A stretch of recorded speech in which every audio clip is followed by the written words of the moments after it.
What's up YouTube? Capital G here, looking at a brand new card from the 20th anniversary pack second wave called Contract with Don 1000. Now, I haven't seen Zexal, but I know that this is a Zexal card because I was researching a little bit with the anime for some top 10 videos, and I believe that Don 1000 is a villain from Yu-Gi-Oh! Zexal. Plus, I mean, just look at the card. Like, I mean, this just screams I'm a bad guy because it looks like you're entering the gates of hell or something. It looks like a Dark World card or like a DDD card or something like that. Although, I guess the irony is the DDDs are played by one of the heroes in Yu-Gi-Oh! Art V. Anyways, Contract with Don 1000, a continuous spell card, says you can only activate one contract with Don 1000 per turn. When this card is activated, each player loses 1,000 life points. Also, each player draws one card. Okay, so it's basically a draw card.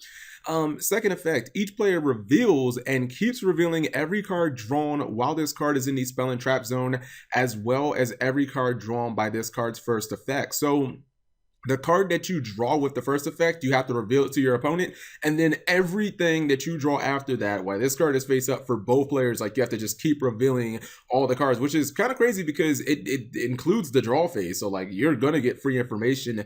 I guess both players are going to. Effect number 3, each player revealing a spell card because of this card's effect cannot normal summon / set monsters.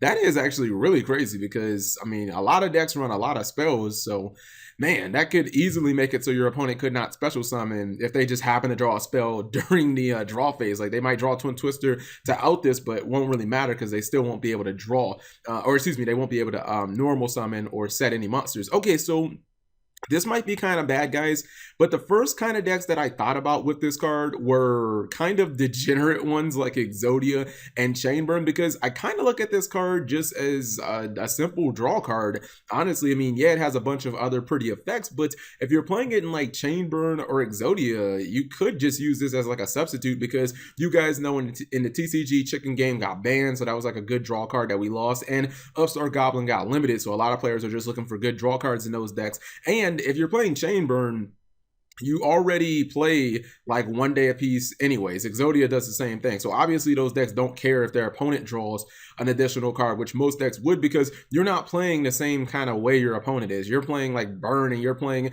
with Exodia not to even essentially give them a turn. The burning your opponent for 1,000 life points, like that's good in chain burn. Like you don't care about your life points in chain burn. If you can play cards that burn both of you, you'll take that in chain burn every single day of the week. And in a deck like Exodia, life points are completely irrelevant. You only need 1 life point to win. Your opponent's life points never matters because Exodia is the win condition. And if your opponent just happens to draw like a spell, they won't be able to normal summon, so it's like a bonus. So I don't know what deck Konami intended for this to be like ran in, or for this card to be good in, but unfortunately I kind of think that this is going to work best in like the solitaire / troll dot decks, because I think it's just another card that's kind of along the lines of 1 day a piece, an Upstart Goblin, and Chicken Game. It's a card that they can easily just splash in 1 copy of or something like that, because again, you can only activate 1 copy per turn. Also, those decks are really not predicated on their normal summon, so if Chainburn and Exodia happens to draw a spell, because Exodia has tons of spells, Chainburn is more of a trap based deck,